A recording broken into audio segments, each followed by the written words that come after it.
podcast.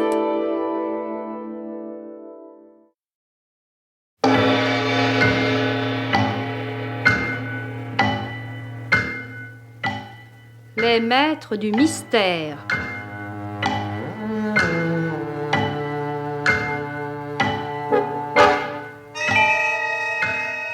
Parmi les chefs-d'œuvre de la littérature policière, Germaine Beaumont et Pierre Billard ont choisi pour vous ce soir Faux témoignage, film radiophonique en 2 épisodes d'après le roman de Francis Didelot. Aujourd'hui, 2e épisode, avec Maurice Ténac dans le rôle du commissaire Bignon, Catherine Sauvage, Ariel Goya, et Annie Fargue, Jacques Provin, Henri Virlogeux, Jean Mevet, Gaëtan Jor, Marcel Aignat, Geneviève Morel, Pierre Olivier, Pierre Marteville, Marcel Lestan, Lisette Lemaire et Jean Lagache.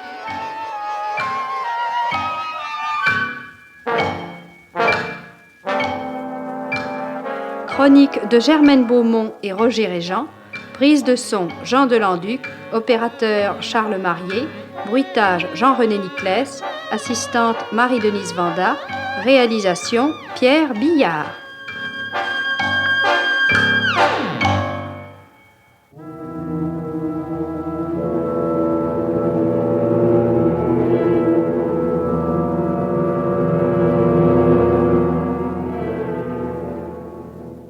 Faisons le point. Un soir de brouillard à Paris, un Américain, Jerry Storm, est abattu à coups de revolver. La police a la conviction que son rival, Jan Lubovitch, est coupable. Il s'agit de 2 hommes de la haute pègre américaine, trafiquants de drogue l'un et l'autre. Lubovitch et son complice Gilobi, dit cravate à pois, sont traduits aux assises. Devant le jury, le témoin numéro 1 de l'accusation se rétracte. Lubovitch est acquitté. Impossible de le poursuivre à l'avenir. Pour l'assassinat de Storm, serait-il 100 fois coupable? Néanmoins, Bignon, tu es résolu à coincer Storm coûte que coûte, au mépris de tous les articles de loi. Entrez. Ah, enfin, Mervance. Alors d'où viens-tu? Plus de 3 jours que tu nous laisses sans nouvelles. Je peux m'asseoir, patron? Vas-y. Ces 3 journées, je les ai passées à cavaler. J'ai cru que le gars m'userait les pattes plus haut que les genoux. De qui parles-tu? Martin Viernet, le prof de musique. Le témoin numéro 1, quoi. Un rossard, patron. Il nous a eu et comment? Racontez, le maximum de détails. Viernet avait déclaré « Je me tenais devant un cinéma. Une auto a ralenti, 2 hommes étaient dedans, ils ont tiré, un autre homme est tombé. » Et Viernet a identifié la voiture de Lubovitch. Oui, je sais, oui. Et aux assises, le bonhomme a tout rétracté. Pas d'auto, mais un tueur survenu à pied qui a profité du brouillard pour s'esquiver son coup fait. Oui, tout ça, nous le connaissons. À toi de nous apporter du nouveau, mon vieux, si tu en as, du moins.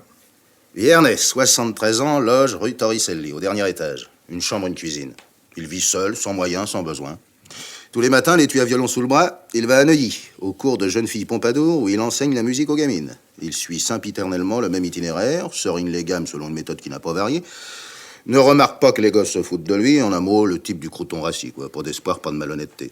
Il ne volerait pas 5 minutes au cours Pompadour et il n'arrivera pas 1 minute en avance. Ça, patron, c'est... Ouais, ça, c'est ce que la première enquête a établi. Apparence. J'ai senti quelque chose qui ne tournait pas rond. Et le professeur me filait entre les pattes, là, une anguille. Dans une enquête normale, on lui collait au train 3 ou 4 gars débrouillards et... Et qu'est-ce que tu as déniché, toi? Eh ben, il joue aux courses. Ah, gros. Oh, il mettrait tout le paquet s'il l'avait. Et où joue-t-il, à la baraque? Oh, pas question. Non, il joue dans les PMU, des bistrots de quartier, et jamais le même. Hein, il ne tient pas à être opéré. Tu comptes longtemps financer, Mervance? Pour vous donner le climat, un homme seul, âgé. Pas de femme empoisonnante à l'horizon, pas de patron sur l'œil. Libre, quoi. Et il se cache comme un collégien. Jusqu'à changer 2-3 fois de métro. Je suppose que tu connais ton métier, non? Prof chante dans les cours. Oui. Chaque fois qu'il a terminé son boulot à l'Institut Pompadour, il cavale vers un quartier éloigné et hop, en avant le violon. À votre bon cœur, monsieur, dame. Et c'est les pièces qu'il ramasse comme ça qu'il risque sur les dadas. Vous vous rendez compte? Ah, tu dis qu'il chante dans les cours? Oui. Et dans la rue? Jamais. Dans son quartier? Ah non. Pas plus qu'à Neuilly, à proximité de l'Institut Pompadour. Aucun changement dans sa vie ces temps derniers? Non, patron. Depuis l'acquittement de Lubovitch? Toujours la même chose. Le matin, le cours Pompadour, et l'après-midi, les cours d'immeuble et le PMU. Si Lubovitch l'a payé pour un faux témoignage, le vieux est assez malin pour ne rien modifier à ses habitudes. Ou bien... Eh ben, il aurait une liaison. Ça ne m'étonnerait qu'à moitié, ça. Mais qui, où, comment? Ce qu'il faudrait, patron, c'est s'installer dans son ombre. Être son ombre. L'ombre du professeur. Savoir pourquoi le témoin numéro 1 est devenu un faux témoin. Son ombre. Jusqu'à le terrifier. Une enquête pas comme les autres.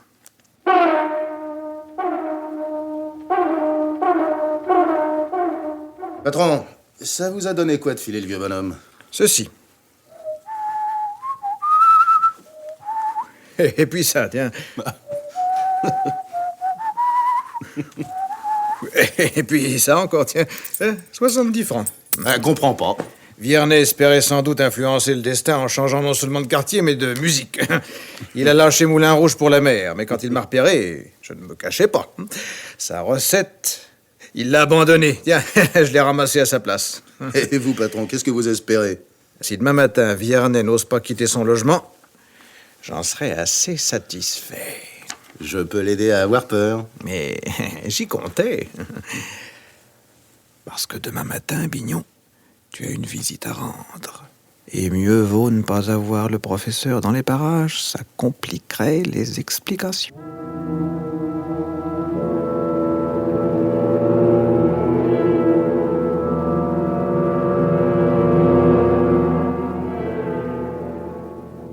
Madame de Grandieu, directrice du cours Pompadour. Oui, monsieur. Bignon. Oui. C'est pour votre fille sûrement que vous venez me consulter. Je n'aime guère recevoir une nouvelle en cours de trimestre. Elle apporte un ferment de discipline. Qu'en pensez-vous, monsieur Bignon? Vous avez un professeur d'harmonie. Monsieur Vierney, un excellent homme, très aimé de ses élèves. Je suis fort satisfaite de son enseignement. Bien entendu, votre fille prendra des leçons de musique. Non. Ah, vous n'avez pas de fille? Ni de nièce, ni de pupille. Ni aucune petite amie à inscrire au cours Pompadour. Non, je désire simplement quelques renseignements. Regardez. La police? Qu'est-ce qu'ils ont fait encore? Vos élèves ne sont pas en cause. Il s'agit de monsieur Vierney. Martin? C'est impossible. On l'appelle par son petit nom? Impossible. Et pourquoi? Qu'est-ce qu'il a fait encore? Dites-moi plutôt ce qu'il fait ici, exactement. C'est notre professeur de violon et d'harmonie, depuis une douzaine d'années déjà. Les petites le respectent peu, elles l'aiment bien, cependant. Il a cours tous les jours. Le matin, oui. Est-ce qu'il professe ailleurs qu'à Pompadour? Non. Et vous ignorez toutes ses occupations en dehors de votre institution? Absolument tout, monsieur l'inspecteur. Commissaire. Pardon. Vous le payez cher. C'est-à-dire, monsieur le commissaire, je ne lui verse pas d'appointement. Sa petite fille est interne à Pompadour et c'est une façon comme une autre d'acquitter la pension pour Marthe. Je le nomme ainsi, nous nous connaissons depuis longtemps. Et cet arrangement remonte à... 10 ans, quand Martine est entrée à Pompadour. Elle venait de perdre ses parents. Quel âge?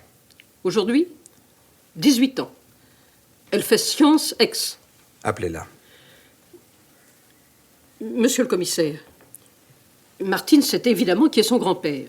Elle était déjà trop grande quand il l'a amenée à Pompadour, sinon il se fut gardé de l'éclairer. Néanmoins, il y a entre eux une espèce de convention. Elle ne doit connaître que le professeur de violon, non son grand-père, du moins à Pompadour. Vis-à-vis de ses condisciples, Martine ne bénéficie d'aucun traitement de faveur. Personne, entendez-moi. Personne n'est au courant à Pompadour. Et que pense Martine, vous dites, de cette situation? Elle est, comment expliquer, assez fermée de caractère. Appelez-la, voulez-vous?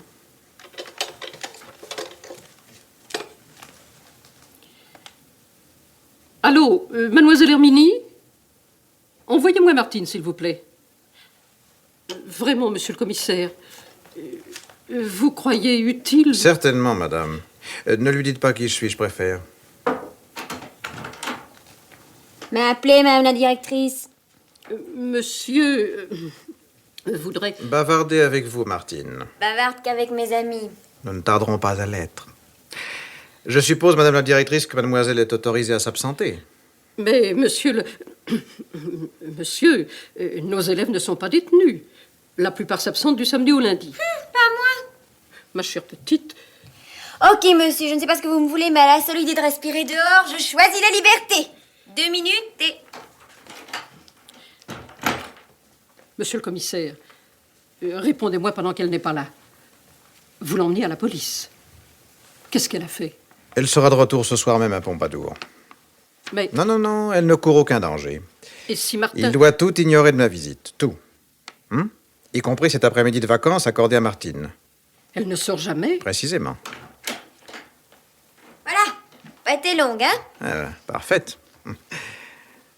Sacrée gamine.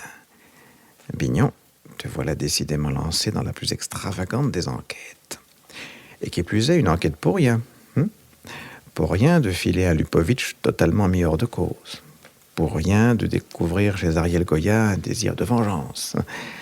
Pour rien de pénétrer la double vie de Martin Viernet. Pour rien de tenir là devant toi cette gosse de 18 ans dont personne n'avait jusqu'ici soupçonné l'existence. Pour rien. Pour rien. Et, qui sait?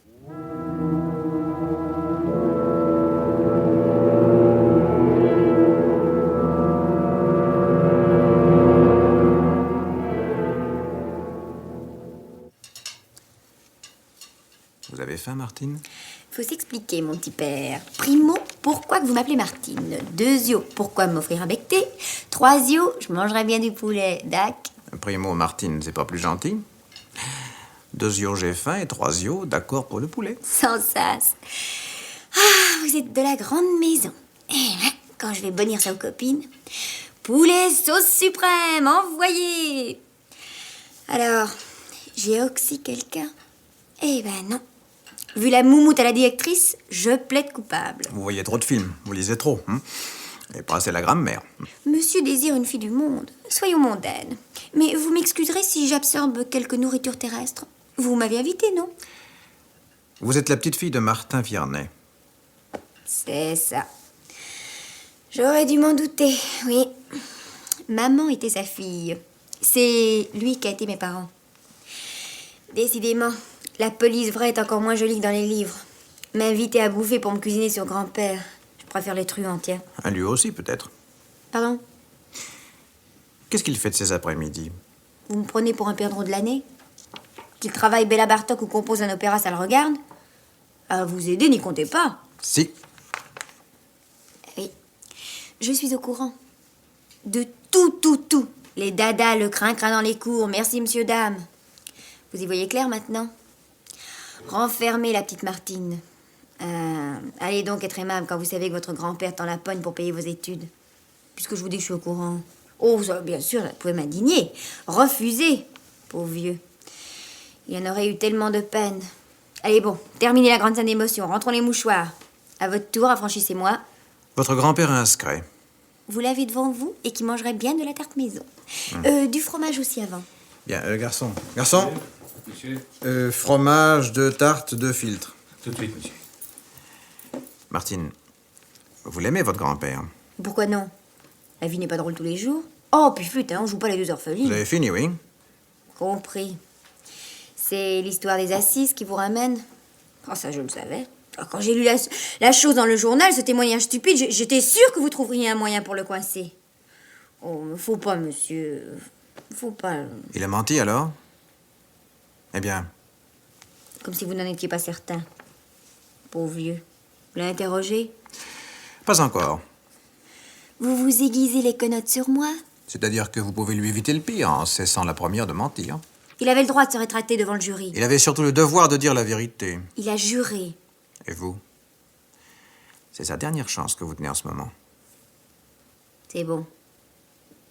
J'y étais. Où ça? Mais au cinéma? Ah oui, le cinéma devant lequel on a descendu Jerry Storm. Tais-toi, Bignon. Ne dis rien sur tout. Sinon, tu avouerais ta surprise. C'était donc cela, ce sentiment indéfinissable contre lequel tu n'as pas cessé de te battre. Martine aurait été le témoin. Voilà pourquoi Viernet s'est rétracté, afin de vous mettre hors de cause. Allez-y, on vous écoute, Martine. Ah non, écoutez, chez nous, là, peu garçon. Allez, Martine. Je vous ai tout dit. D'ailleurs, comme si je vous apprenais quelque chose. Au fait, non, vous n'avez rien pigé. Ne vous occupez pas de ce que je sais ou non. Racontez. Vous êtes collant, la poulaga. On avait séché la consigne ce jour-là, Sophie et moi. Sophie, une copine. Après. Nous sommes allés au cinéma et... En sortant, Ouais. mince, j'aperçois grand-père. Oh, parler d'un trafic, s'il m'avait repéré, lui. Alors avec Sophie, on se planque devant une affiche et juste à ce moment, l'artillerie se met à donner. Oh, pas du chiquet, hein? Comment c'est maintenant, tu le dis? Mon petit chamois, vous savez garder le silence dans la famille. Qui se sera payé les heures de colle, vous? Ah, soit, mais vous avez donc vu le tireur? On était mal placés pour le découvrir. Tandis que grand-père, lui, il se trouvait aux premières loges. Oh, il s'est joliment foutu du jury. Alors cet homme qui courait, soi-disant, Zéro, grand-père s'est payé de votre tête à tous. Ce que j'ai jamais compris, c'est pourquoi vous n'avez jamais questionné l'autre. votre amie Sophie. Ah, ben non, je vous parle de l'autre. Le type qui se trouvait juste à côté de grand-père. Bah, avec le brouillard, il y a eu que deux au fond pour tout voir. Ah oui. Un autre témoin. On a enquêté 1 an pour en dénicher un qui s'effondre lamentablement à l'audience et il y en avait un autre. Un autre? Bah, un bon type avec une bonne bouille. Un de ces gars tout ronds qui ont l'air d'habiller en rose tout ce qui leur arrive. Même les pires en... Non, vous choquez le garçon. Je m'en balance. Dites, ce type, c'est lui que vous comptez lancer dans les pattes de grand-père? Oh, bah vous êtes pas chic. Martine, j'ignore absolument ce que je vais faire. Oh, bah écraser, l'affaire est finie. Fini. Si Ariel entendait cette gamine, elle lui arracherait les yeux. Vous m'oubliez? Pardon. Non, un bon mouvement, oubliez le grand-père. Il a menti, et puis après, ça vous fera une belle jambe, parce qu'un pauvre miteux de professeur de violon passera 2 ou 3 ans en cabane. Pourquoi a-t-il eu peur de la police? La police, jamais de la vie. C'est les autres qui l'ont terrorisé. Ben oui, les autres, là, le cravate à pois, son patron Lupovic. Si je vous avouais, Martine, que Lupovic m'intéresse beaucoup. Oui. Oui, en dépit de son acquittement. Si j'avais su, Maintenant, tu sais. m'en voulez? Non, si tu ne me caches rien. Également, si tu obtiens de ton amie Sophie qu'elle la boucle, car je suppose que tu ne pourras pas te tenir de tout lui raconter, hein? C'est mon ami. Oui. Bon, soit. Mais rien au dehors. Ni aux parents, ni aux copines de Pompadour, ni au grand-père. Rien. Et je veux lui parler à ta Sophie. Il me faut le signalement de l'autre. Oui, du bon gros, là, du personnage qui a jugé courageux de ne pas se révéler. Il a eu le trac, c'est compréhensible. Ça fait drôle les coups de feu, surtout avec ce brouillard autour. Lupovic s'est procuré un autre revolver depuis, certainement. Je comprends pas. S'il apprenait que vous avez été témoin aussi, Sophie et toi. Puisqu'il ne risque plus rien. Ah, rien, qui sait? Vous croyez? Pour parler comme toi, fillette, quand on est bavard, on se fait seringuer. Pigé? Grand-père l'a compris avant moi. Excellente réponse. Maintenant, parle-moi de l'autre. Âge, taille, silhouette, regard, tout. Tout ce qui définit un être. Qui lui donne une consistance, une réalité, qu'il détache de la masse, qui fait qu'il est lui-même et différent du voisin. Ah, et ça paraît facile à première vue, mais...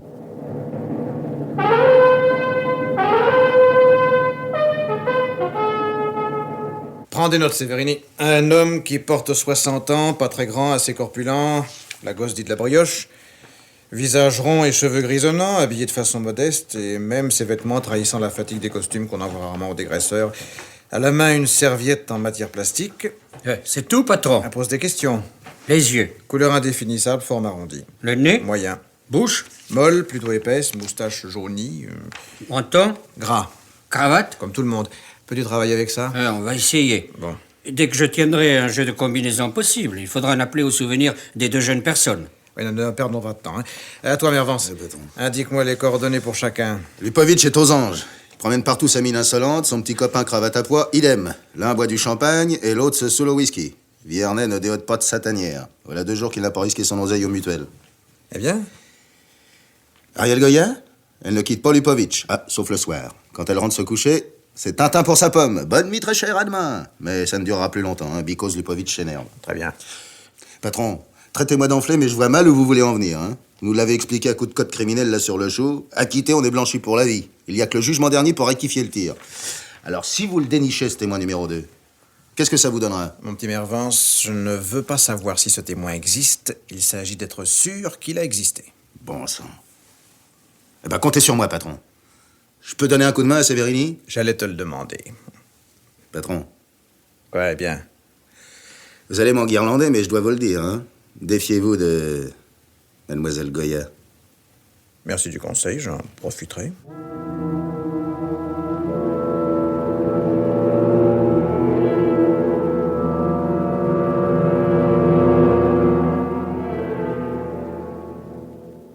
gentil d'être venu me rendre visite, mon petit bignon. N'est-ce pas?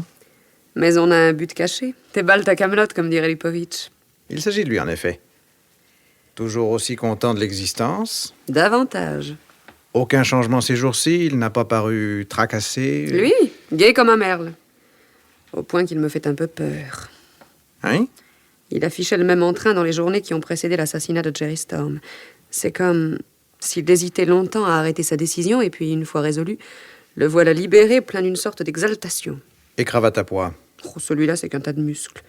Son cerveau n'atteint sûrement pas la taille d'une noisette. Mais ça lui suffit pour éliminer une vie humaine comme il écraserait un moustique. Vous avez là de charmants compagnons, Ariel. Que signifie ce délicat sous-entendu? Rien que ce que j'ai dit de charmants compagnons. Vous les retrouvez chaque soir, vous sortez en leur compagnie, vous dansez. Jamais avec cravate à pois. Avec qui faut-il danser? Avec le bourreau ou avec celui qui condamne à mort? Vous êtes ignoble. Lupovitch vous raccompagne très tard chaque nuit. Eh bien, Eh bien, rien. tu es idiot. Stupide, odieux. Je te déteste. Et moi qui comptais sur quelques merveilleux tours de passe-passe pour nous venger de Lupovitch, c'est lui, oui, qui triomphe. Et demain, qu'est-ce qu'il nous ménage encore? Ariel, par moments, je me demande si vous aussi, vous n'êtes pas parfaitement, intégralement idiote. À propos, tranquillisez notre petit camarade Lupovitch. Avant longtemps, la police française le mettra dans le trou. Et qu'il n'essaie pas de filer surtout, ça ne ferait que précipiter les choses. Tu te crois malin, Bignon? Et te voilà bien avancé. Qu'est-ce qui prouve, que Martine et son amie Sophie ne racontent pas des histoires? Ça se nourrit de romans noirs et ça peut se rendre intéressant à tout Berzinc.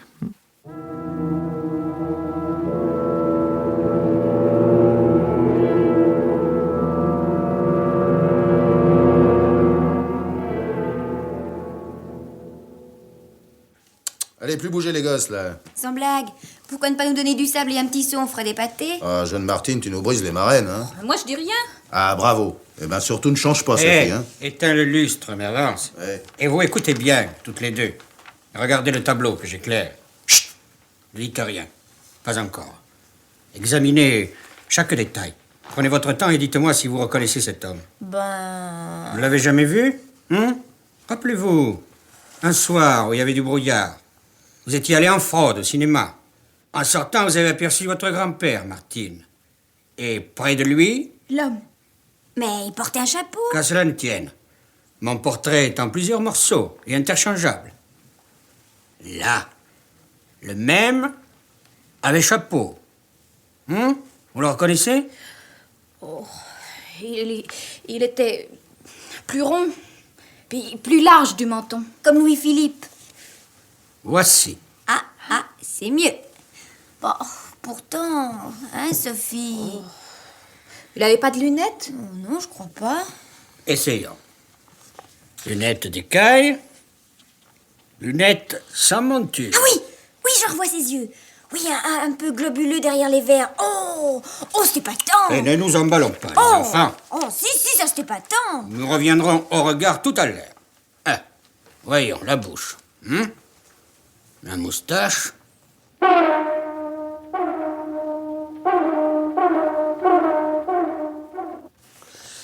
Et voilà, patron. Nono, en personne. Nono? En attendant, on l'a baptisé, c'est commode. Les deux gosses l'ont reconnu, votre Nono. La petite Martine se montre formelle. L'autre, Sophie, est moins catégorique. Alors, qu'est-ce qu'on fait, patron? Le labo nous a tiré une série d'épreuves. Mais je crois que le directeur a eu vent de notre boulot. Bonne affaire, car il me faut du monde. Retrouver Nono, ce n'est pas encore joué. Sévérini, qu'est-ce que fabriquait ce type-là, vu de nez? Assureur ou représentant. Plutôt représentant. Ça ne m'étonnerait pas s'y plaçait des jarretières. Ou même des guerres. Bon, alors foncez, et que ça saute, hein? Ouais, d'accord. Mervance. Oui, patron. Laisse-moi une demi-douzaine d'épreuves, j'en ai l'utilisation.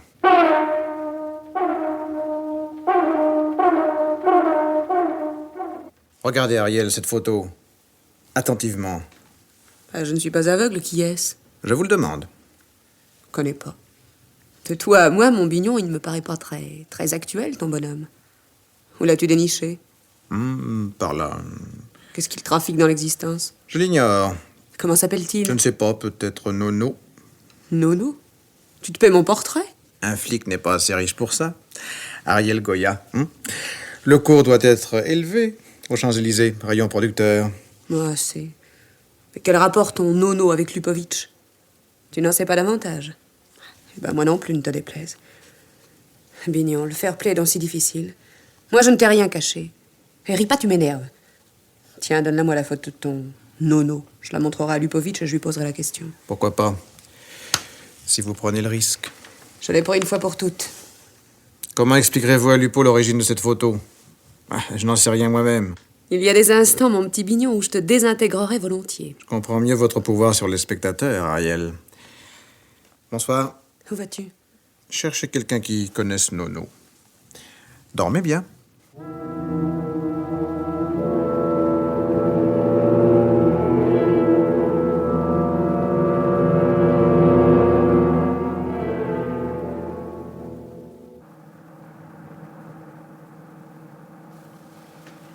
Mais franchement, patron, vous estimez que le professeur ne va pas nous reconnaître? Nous? Martin Viernes se demande où il en est. Depuis qu'il a constaté qu'on le filait, il a perdu la tête. Il est incapable de démêler le vrai du faux. Enfin, tout de même. Il vaut mieux qu'il ne se doute pas. Attention, le voici. Ouvre la portière. Visez Sévérini à côté de lui, on dirait le bourreau. Allez, embarque-toi, professeur. Enfin, messieurs, je proteste. Oui, Mais, bah demain. Allez, pour l'instant, boucle-la. mais où m'emmenez-vous? À la campagne, si tu sais ce que ça veut dire. Mais enfin, pourquoi à la campagne? Moi, je ne veux pas, j'ai tenu ma Il promesse. nous fatigue qu'il se taise. Une chance à courir. Martha Viernet a vu Nono au moment de l'assassinat. Pourquoi n'avoir jamais signalé l'existence de cet autre témoin? Parce qu'il se défie de la police? Ou bien parce qu'il a peur? Précisément, s'il nous prend pour d'autres. Pour d'autres.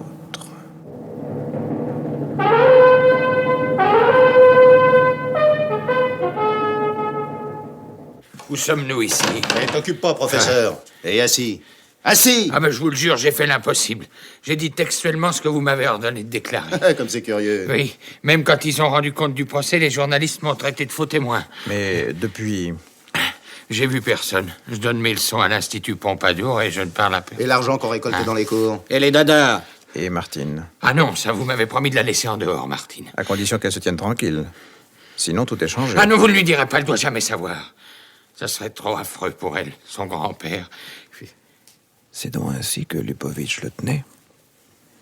En le menaçant de révéler à sa petite fille qu'il va chaque après-midi mendier dans les cours. Et Martine est au courant. Et Martine s'en fout. Examinez un peu cette photo, professeur. Vous connaissez? Non. Regardez mieux. Cherche, mon petit père. Hein? Tu ne l'aurais pas rencontré un jour? Un soir, plutôt. Oh, je ne crois pas. Je ne me rappelle pas. Ah, cherche encore, ouais. Je suis pas sûr. Un soir de brouillard. Oui, Le soir où Jerry Storm a été abattu. oui, Cet homme a assisté à la fusillade? oui. Allez, allez, maintenant il faut tout nous dire. Hein? Ben, nous nous sommes parlé. Enfin, oui, après les coups de feu, on est allé boire quelque chose ensemble. Et t'en as rien dit à la police, n'est-ce pas? Oh non, non, non, soyez tranquille. Et aux assises, tu as menti. Mais vous le savez bien. Tu connais son nom, ce type? Oh non, non, je l'ai jamais revu. C'est par hasard qu'il se trouvait là. Il disait, pour un client que j'ai dans le quartier... Quel genre de client? Je sais pas, je suis représentant, il m'a dit. Et puis, si jamais ma femme apprenait que j'ai été témoin, ah là là, qu'est-ce qu'elle me passerait? Ses patrons aussi. Ouais, le genre courageux, quoi. On y voit plus clair. Mais on n'est pas plus avancé. Un témoin, 2 témoins, 10 témoins égale 0, puisque Lupovic a été acquitté. Au fait, professeur, vous avez parlé de ce bonhomme aux autres? Les autres? Ceux qui t'ont obligé à faire un faux témoignage.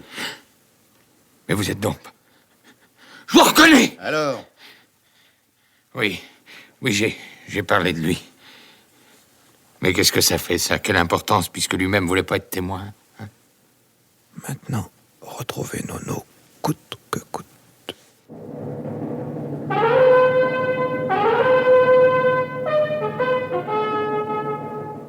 Patron, on a battu tout le quartier. Pas de Nono. Du moins, personne n'a reconnu sa photo. Lui-même l'a dit à Viernet, il venait rarement dans le coin. On enquête auprès des maisons de Bonnetree. Ça peut durer longtemps. D'autant que rien ne prouve que... Si l'on publiait sa photo. Sous quel prétexte? Patron, il n'y a aucune raison pour qu'on mette la main dessus. Surtout s'il est mort. Quoi? Ariel Goya s'est arrangé, du moins le dit-elle, pour que Lupovitch voie la photo de Nono. Non. Elle a glissé la photo dans l'album de famille. En étant la chance, Lupovitch l'a feuilleté. Il est tombé en arrêt sur Nono. Et alors? Alors il a questionné Ariel, qui a joué la candeur, le parrain éloigné dont personne n'a jamais su le nom. C'est maigre. Bah oui, mais s'il avait vraiment disparu. J'ai alerté le service des recherches dans l'intérêt des familles. J'attends le résultat. Allô, commissaire Bignon? Nous avons votre homme, probablement. La photo correspond au signalement, en tout cas. Il s'appelle Lionel Victor Pellaby, 65 ans, domicilié rue des Pyrénées, représentant de commerce. Pas d'enfant. C'est sa femme, un sacré numéro, qui a signalé sa disparition fin septembre. Fin septembre, Mervance. Ça te fait rêver, non? Un mois avant les assises. Allons rendre visite à la veuve. La veuve? Je l'espère bien.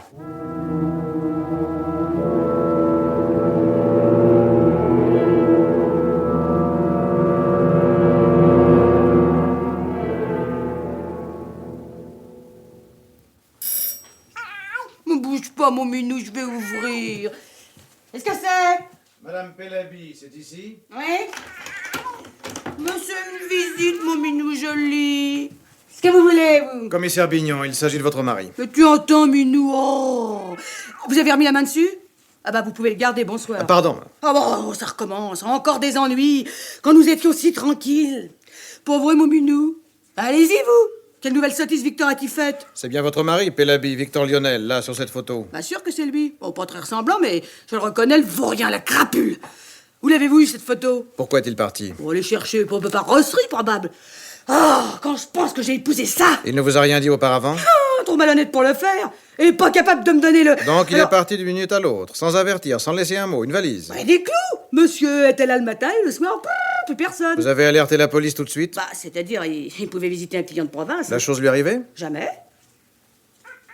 Bon, minou. Est-ce que votre mari a fait allusion devant vous à l'affaire du cinéma? Voyez les dents. Je parie que cet ahuri s'est fourré dans une sale histoire. On l'a arrêté, là. Oui, oh, ça, on l'a arrêté, c'est sûr. Non, il a été simplement témoin. Un limaçon témoin. Oh, toujours dans sa coquille, toujours muet. Oh, si j'avais pas eu minou. Aucune nouvelle depuis? Rien? Pas de lettres, télégramme, message téléphonique? Non. Et s'il était mort? Oh, s'il m'avait fait ça... Oh, s'il m'avait fait ça, il ne l'emporterait pas en paradis. Oh, allons donc, ça se saurait. Essayez de vous rappeler. Avant de disparaître, votre mari était-il changé? Semblait-il soucieux, inquiet? Un escargot, c'est toujours un escargot, hein. Quoi? Ouais. Ah, bah, ça peut vous intéresser. Ouais, un homme est venu un jour pour lui parler, mais Victor était pas là. Cet homme est-il revenu? Vous a-t-il laissé son nom? Je lui ai pas demandé. Et quel jour était-ce? Par rapport à la disparition de votre mari? Quelques jours avant, la veille peut-être. Ouais. Et ce visiteur, le reconnaîtriez-vous? Oh. Ah bah Minou, lui, le reconnaîtrait. Ouais, bah tant pis. Vous partez? Mais quand saurais-je... Oh bah tout de même, j'ai le droit d'être renseigné si Victor est mort ou non? Demandez à Minou. Pas plus avancé, Bignon. Il existe un autre témoin du meurtre de Jerry Storm. Mais il a disparu. Aucun intérêt, sauf si ce témoin a été éliminé. Vivant, Victor Pellaby ne nous intéresse pas. Mort, il représenterait la bombe tant attendue. Il faut qu'il soit mort. Et mort de la main de Lupovitch. Commences-tu à comprendre, Mervance? Un peu, patron. Quel renseignement as-tu recueilli de ton côté sur Pellaby? Oh, son directeur ne tarit pas d'éloges sur lui. En fait, c'est lui qui a amené Madame Pellaby à alerter la police. Attends. Pellaby est-il l'homme d'une fugue? Voilà 20 ans qu'il supportait Madame. C'est peut-être une raison, justement. Mervance, as-tu interrogé les clients que Pellaby visitait le jour où il a été témoin? Oui, la plupart se souviennent de lui. Écoutez bien, patron. 2 inspecteurs ont procédé à une enquête auprès du directeur de Pellaby. Chez ses clients aussi. Juste avant qu'il disparaisse. Oui, de faux policiers. Toute chance, oui. Tu as leur signalement? Teint mat, visage ovale, bouche moyenne, nez moyen, signe particulier, néant. Ah non, quand je pense que si l'on ne remet pas la main sur ce bougre de Pellaby, on fait encore chou blanc. L'essentiel, c'est qu'il soit mort, je te répète.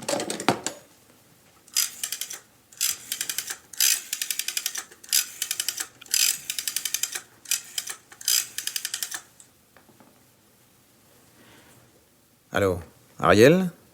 Quoi de nouveau? Bon. Hein? Oui.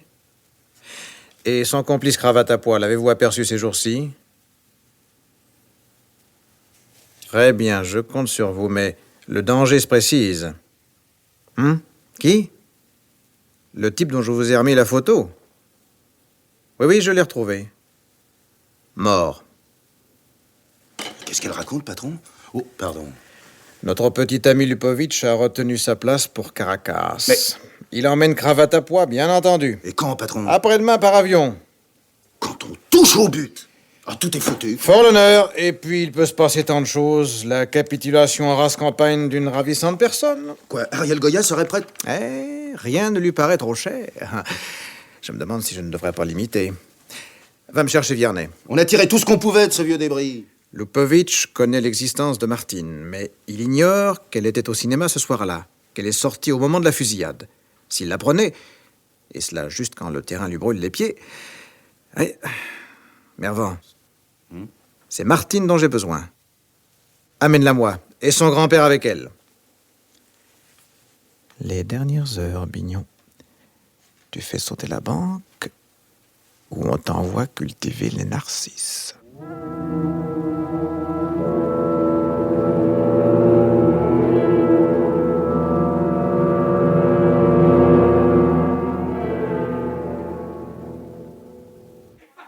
Patron, ils ont enlevé Martine. Enfin. Mais patron, vous n'entendez pas. Le père Viernet, monsieur, il est déchaîné. C'est votre faute. C'est votre faute. Ah non, je vous en prie, dites donc. Je vous reconnais, allez. Et tous ces hommes qui sont là aussi, c'est ce que vous souhaitiez, hein? Mais je ne parlerai pas. Non, je ne parlerai pas. Vous avez tout fait pour me tromper, pour m'attirer dans ce piège. Et Martine avec moi. Vous voilà content, hein? Comment cela s'est-il passé? Plus simplement du monde, un message pour attirer la gamine au dehors. Soi-disant son grand-père souffrant qui la réclamait. Elle a foncé. Après, psst. Et sa camarade Sophie? Ils n'y ont pas touché. J'ai donné des ordres pour qu'on la protège à Il l'avenir. s'agit bien de Sophie. Et Martine, qu'est-ce que vous faites pour Martine? Rien. Alerte générale. Diffusez le signalement. Oui. Les commissariats, les gares, les aéroports et les frontières. Les journaux? Non! Il faut pas qu'ils s'en doutent, sinon ils la tueront. Les journaux, oui. Bon. Et la radio, un bulletin spécial d'information qu'on répétera d'heure en heure. La télévision aussi, si on pouvait publier les deux photos. Je ne comprends pas, patron, puisqu'ils n'ont pas enlevé Sophie. Pas question de Sophie. La photo de Martine et la photo de Victor Mais Pelladier. vous êtes fous! Pourquoi vous souciez de celui-là? Pourquoi, monsieur Viernet? Parce que vous nous avez fourrés dans le pétrin par votre faux témoignage. Sans vous, nous n'en serions pas là. Séveriny, Oui. tu donneras le signalement du ravisseur de Martine. Vous le connaissez donc? Le signalement, patron? Tu as de l'imagination, non? Si tu en manques, fais le portrait de cravate à pois.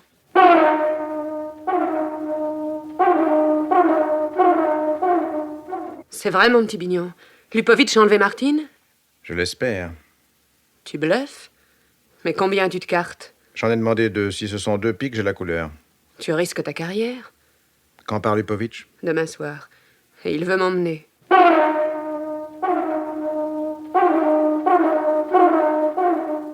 La préfecture de police communique. Toute personne susceptible de fournir des renseignements concernant la disparition de la jeune Martine est priée de se mettre d'urgence en rapport avec le commissaire Bignon.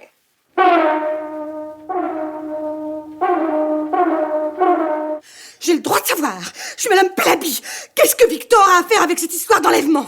S'il a filé avec une gamine, je lui dirai deux mots, moi. Nous abandonner, Minou et moi, pour une... Top.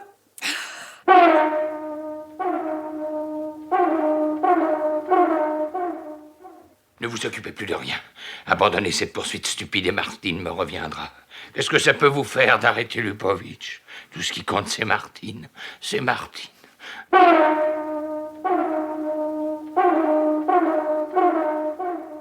Allô, Bignon? Ici la brigade mondaine. Nous venons de ramasser le portier des Vierges Folles. Une boîte de nuit, oui. Un type qui traficote dans la drogue. Alors, pour se blanchir, il me raconte une histoire curieuse à propos de ton copain à cravate à pois.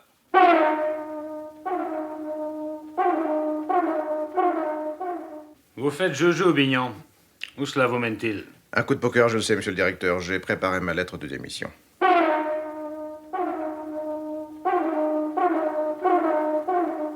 C'est du gâteau, monsieur le commissaire. J'ai la TV dans mon bistrot. Quand t'as passé l'information à propos de l'enlèvement de la gosse, oh, ça a drôlement secoué deux de mes clients. Les noms. Max Leborgne et Jo le Flambeur.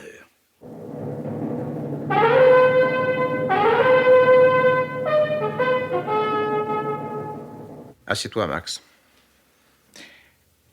Qu'est-ce que tu as fait de Jo le Flambeur? C'est ton copain, non? Connais pas. Nous avons le temps, mon garçon. Séveriny. C'est bon. Emmène-le à côté. Quand il aura envie de bavarder, préviens-moi. Non, ça va. C'est moi qui conduisais l'auto quand on a enlevé le gars. Ne parle pas en mots croisés, ça nous rend nerveux. Pellaby, c'est pas lui que vous cherchez, non? On avait repéré le coin par où il passait. Hop, embarqué. Si vous l'aviez entendu ensuite, qu'est-ce qu'il leur a déballé? Qu'il avait été à Verdun, qu'il n'était pas un dégonflé, qu'il allait leur faire voir. Mais à qui a-t-il fait ces glorieuses déclarations? Mais comme si vous le saviez pas. À cravate à pois et à un autre, un type qui est le chef, là, celui qui paye. Cette photo? Oui. Lupovitch. Quel traitement a-t-on réservé à Pellaby? Mais je sais pas, je l'ai pas revu après.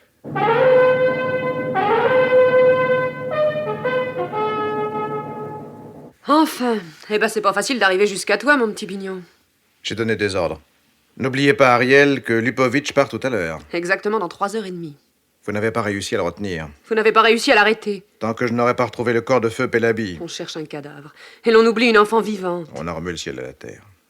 Le purgatoire existe aussi. Comprends pas? Chez lui. Chez... Mervance! Sévérini! Plaquez tout! Mais où va-t-on, patron?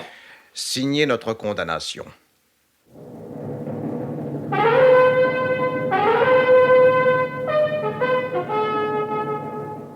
Bonsoir, Lupovitch. Monsieur le commissaire Bignon, je ne vous ai pas appelé. Je n'ai aucun besoin de la police. Je sais, vous vous en passez fort bien. Non, ne bougez pas. Je vous avertis que j'ai 2 hommes sur le palier, un dans l'antichambre.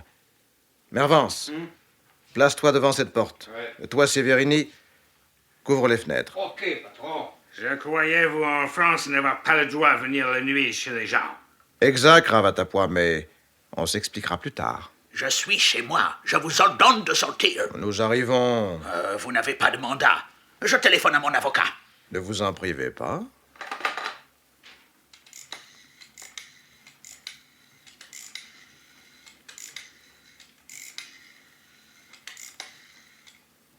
Allô? Allô, maître? Je m'excuse de vous déranger à cette heure. Oui, mes valises sont prêtes. Nous quittons Paris dans 2 heures. Ça m'étonnerait. Figurez-vous que la police est ici. Chez moi, à 9 heures du soir. Ils n'ont pas le droit, mais oui. Pourquoi? Je l'ignore. Chantage, rapt, assassinat. Excusez-moi, maître, je vous rappelle tout de suite. C'est ça. Vous mentir, sale poulet. J'ai des témoins, des vrais cette fois. What do you mean? Bloody fool? Oh, take it easy, spot tie. Allez, Bignon, déballez votre camelote. Vous savez bien que j'ai été acquitté. C'est fini avec la justice française. D'accord, vous avez très bien organisé votre affaire, du moins pour le meurtre de Jerry Storm. Reste l'assassinat de Victor Pellaby. Pas vrai. Oh, doucement, Lupovitch. Aujourd'hui, je possède tout ce qu'il faut pour vous pousser la tête dans la lunette. Les témoins, je les ai mis au frais. I'm not guilty. C'est fini, fini. Vous avez exécuté Pellaby, vous deux. Pas moi. Spot tie, shut up. Je vais tout vous dire.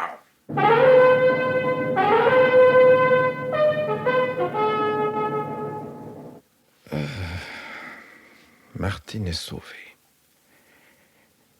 Ils ont été coriaces. Tu as bien cru, Bignon. Ah, au fait, non. Non, tu n'as pas douté un seul instant que la minute viendrait enfin où tu prendrais ta revanche. Ah, tu es un vaniteux, Bignon. Tous les hommes sont vaniteux, imbécile, chéri.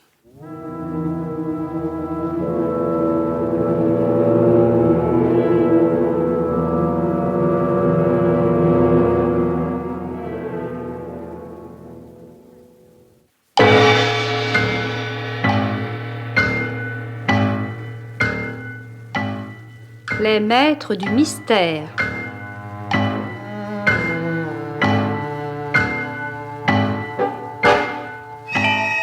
Parmi les chefs-d'œuvre de la littérature policière, Germaine Beaumont et Pierre Billard ont choisi pour vous ce soir Faux témoignage, film radiophonique en 2 épisodes, d'après le roman de Francis Didelot. Aujourd'hui, 2e épisode, avec Maurice Ténac dans le rôle du commissaire Bignon, Catherine Sauvage, Ariel Goya, et Annie Fargue, Jacques Provin, Henri Virlogeux, Jean Mauvais, Gaëtan Jor, Marcel Enya, Geneviève Morel, Pierre Olivier, Pierre Marteville, Marcel Lestan, Lisette Lemaire et Jean Lagache.